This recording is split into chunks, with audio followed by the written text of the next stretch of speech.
Hey guys, in this video I'm going to show you how to get a free US virtual bank account.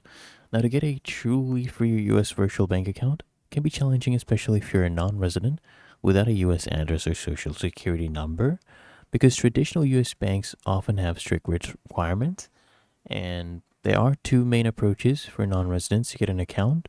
It allows them to hold and use US dollars.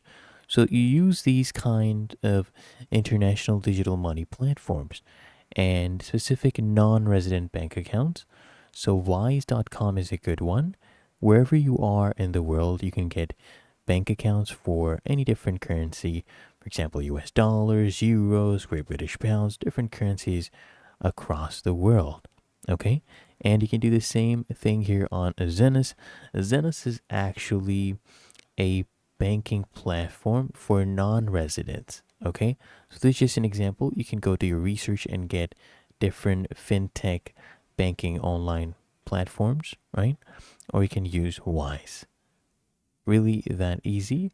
If you found this helpful, make sure you smash that like button and subscribe to App Mentor.